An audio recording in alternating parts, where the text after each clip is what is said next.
Assalamualaikum warahmatullahi wabarakatuh. Innal hamdalillah nahmaduhu wa nasta'inuhu wa nastaghfiruh wa na'udzu billahi min shururi anfusina wa min sayyiati a'malina may yahdihillahu fala mudhillalah wa may yudlilhu fala hadiyalah. Asyhadu an la ilaha illallah wahdahu la syarikalah wa asyhadu anna Muhammadan abduhu wa rasuluhu la nabiyya ba'dah. Allahumma sholli ala Muhammad wa ala ali Muhammad kama sholaita ala Ibrahim wa ala ali Ibrahim fil alamin innaka Hamidum Majid. Ikhwatul iman rahimakumullah. Alhamdulillah, bersyukur kita kepada Allah SWT yang mana pada pagi yang cerah ini dengan takdir terbaiknya Allah SWT mengumpulkan kita dalam kajian liqo virtual yang telah kita sepakati bersama. Mudah-mudahan apa yang kita lakukan, yang kita bicarakan, kehadiran kita semuanya senantiasa dapat menambah keimanan dan ketakwaan kita kepada Allah SWT, menjaga ukhuwah Islamiyah di antara kita, dan kita menjadi insan-insan, pribadi-pribadi yang penuh dengan sahsiatul Islamiyah, kepribadian-kepribadian yang islami sesuai dengan ajaran agama kita. Ikhwatul iman rahimakumullah. Sebelumnya kemarin sudah kita bahas tuntas ya, tentang ma'rifatur rasul. Ada beberapa bagian, mari kita lanjutkan kajian ini. Kalau Rasulullah Shallallahu Alaihi Wasallam sebagai pembawa syariat yang perlu kita pedomani, perlu kita tiru, perlu kita contoh dan teladani, maka apa yang dibawa itu adalah al-Islam. Yang dibawa adalah ad-din, sistem, aturan, ya, kehidupan yang universal. Maka pada kesempatan pagi hari ini saya ingin menyampaikan tentang ma'rifatul Islam dalam bagian yang pertama ini, tentang keuniversalan Islam. Ikhwatul iman rahimakumullah. Pada masa jahiliyah dulu ada beberapa sifat jahiliyah yang secara ringkas ya, dikisahkan ya, dalam sebuah riwayat ya. Abu Dzar Al-Ghifari, sahabat yang agung dari Rasulullah SAW, itu sempat mendapat teguran keras dari Rasulullah dan disebut sebagai orang yang di dalam dirinya terdapat sifat jahiliyah. Mengapa hal itu bisa terjadi? Karena ia masih memiliki persepsi yang salah tentang manusia, tentang sahabatnya yang bernama Bilal bin Rabah. Sahabat Rasul yang suara sandalnya sudah terdengar di surga saat ia masih tinggal di dunia, saat masih hidup. Masalahnya adalah karena Abu Dzar memanggil Bilal radhiyallahu anhu sebagai anak perempuan hitam. Bukankah Allah tidak melihat wajah dan warna kulit? Bukankah orang yang mulia di sisi Allah adalah orang yang paling bertakwa? Mendapat teguran keras dari Rasulullah, Abu Dzar pun menyesali perbuatannya dengan menyesal yang sebenar-benarnya dan minta agar Bilal membalas dengan menginjak kepalanya. Bayangkan tadi, sahabat Rasulullah yang sering mengundang-mengandangkan azan ya, dipanggil sebagai anak perempuan yang hitam.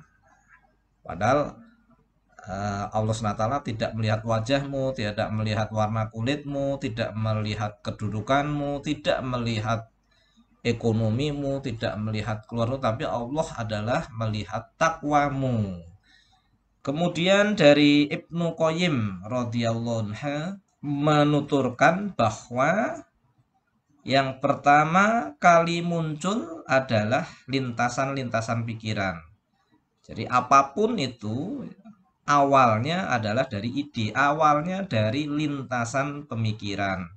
Yang kedua, bila lintasan itu dibiarkan maka akan berkembang menjadi fikroh.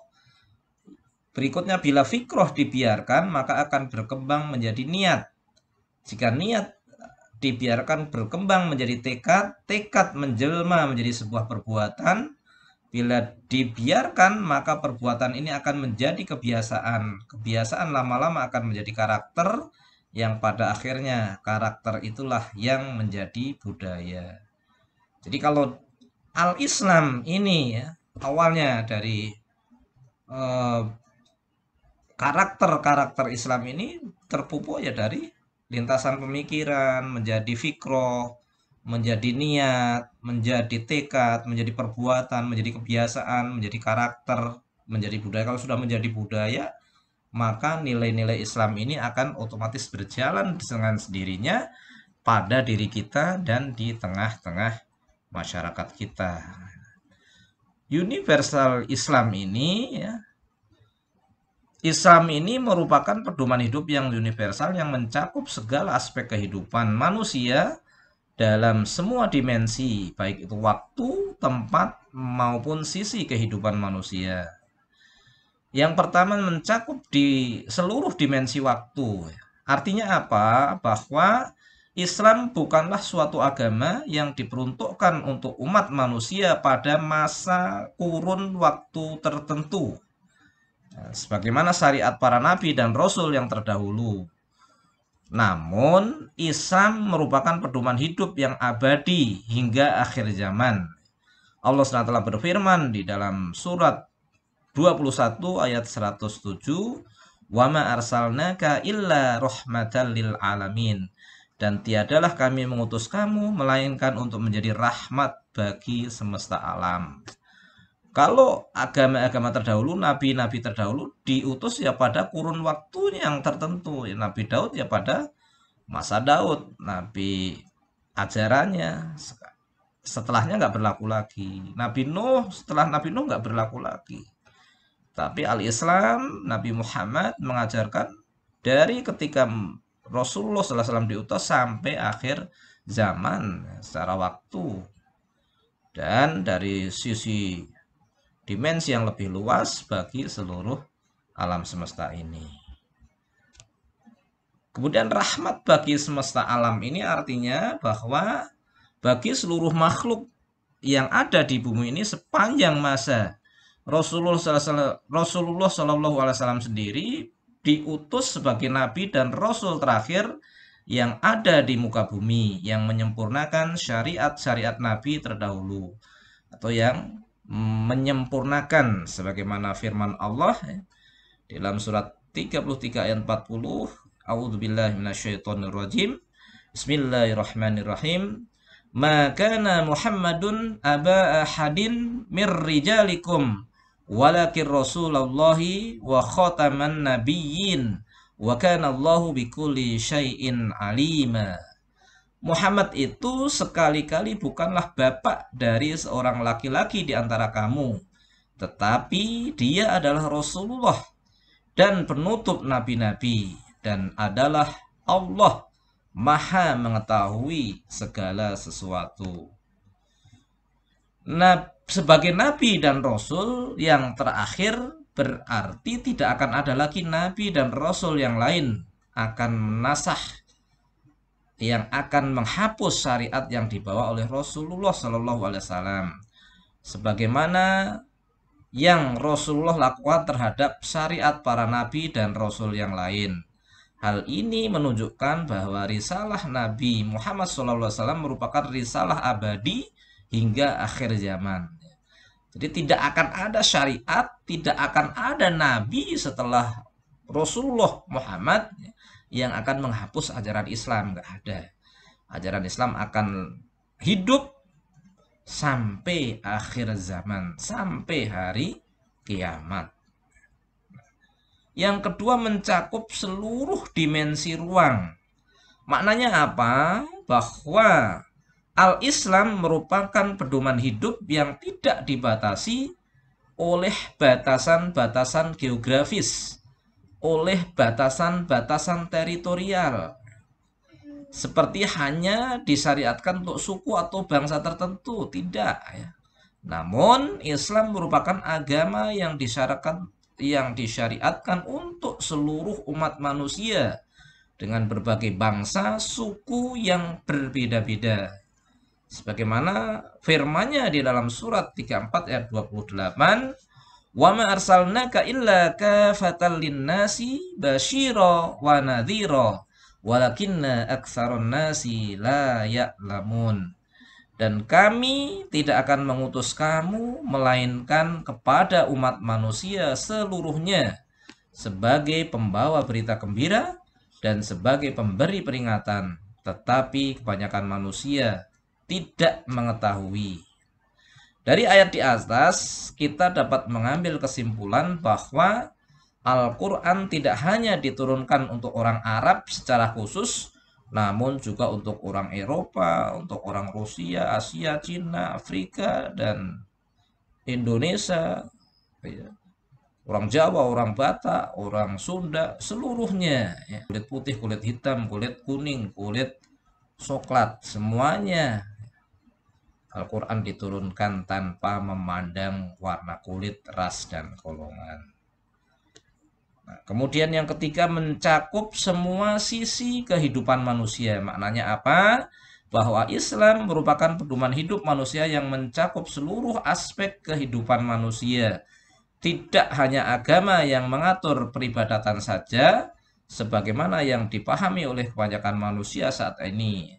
Namun, sesungguhnya Islam mencakup seluruh aspek dan dimensi kehidupan manusia seluruhnya.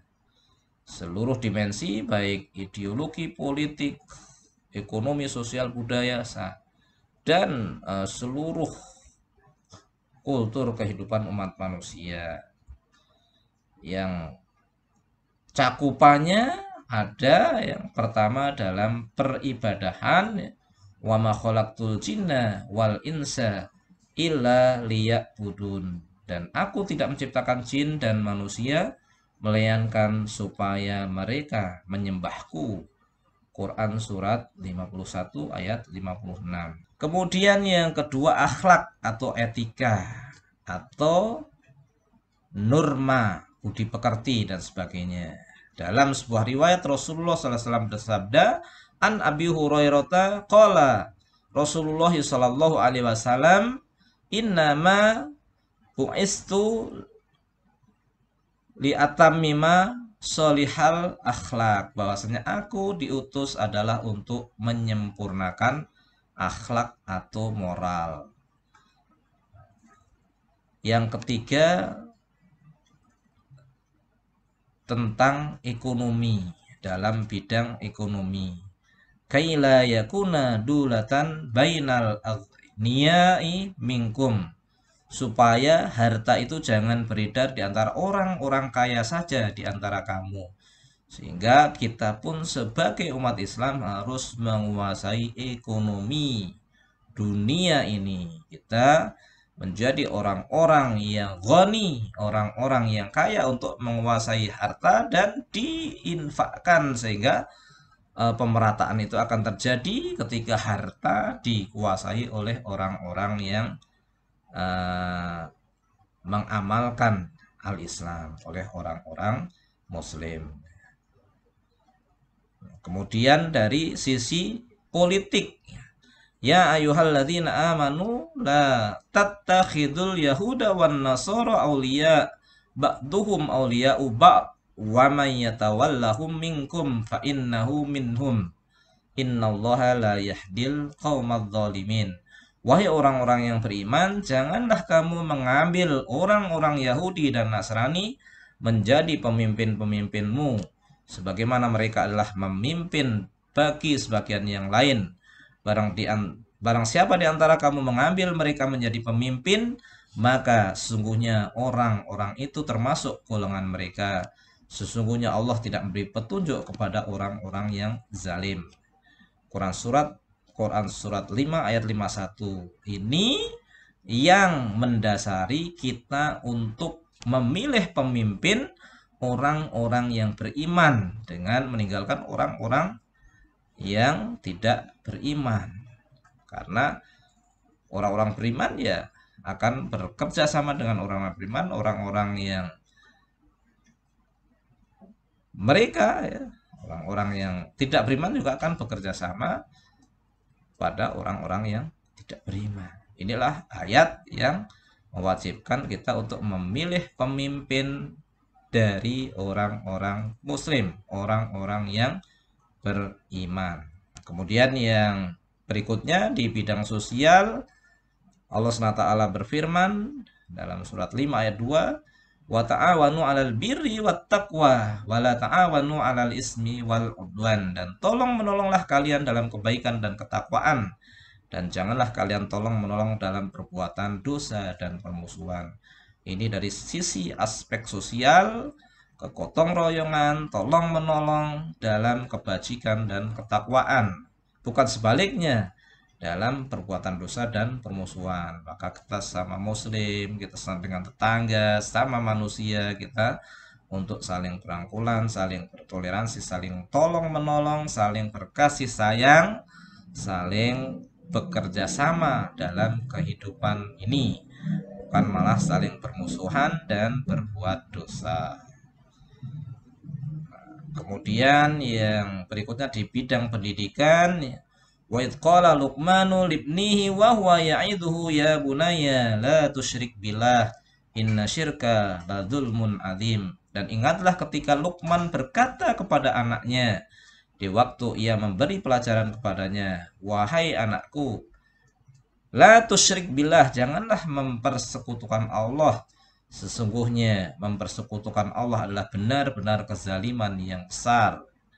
Dalam surat Luqman, surat 31 ayat 13. Ini adalah dasar-dasar pendidikan yang dicontohkan oleh Luqmanul Hakim. Memberikan pelajaran kepada anaknya, yang pertama adalah tentang akidah. Jangan mempersekutukan Allah. Adalah pendidikan yang utama tentang agama. Karena ketika kita mengajarkan agama, maka dunia akan selamat. Ketika kita menjauhkan agama, maka dunia akhirat akan sengsara. Demikianlah yang dapat kita bahas, kita kaji dalam Ma'rifatul Islam ini. Apa yang saya sampaikan semoga dapat bermanfaat, khususnya bagi kita secara pribadi, buat keluarga, dan juga buat masyarakat, di mana kita akan menggali lagi, nanti akan mengkaji di bagian-bagian berikutnya tentang Ma'rifatul Islam ini, sehingga kita punya tuntunan, punya pedoman, punya arahan di dalam menjalankan doa-doa kita, ya, ihdinas siratal mustaqim, ya Allah tunjukilah kami jalan yang lurus, dan jalan yang lurus ini hanyalah Al-Islam yang harus kita genggam, harus kita bawa hingga kematian kita, hingga kita menghadap kepada Allah Subhanahu wa Ta'ala dalam keadaan muslim. Ya ayyuhalladzina amanu ittaqullaha haqqa tuqatih wa la tamutunna illa wa antum muslimun. Billahi taufiq wal hidayah. Wassalamualaikum warahmatullahi wabarakatuh.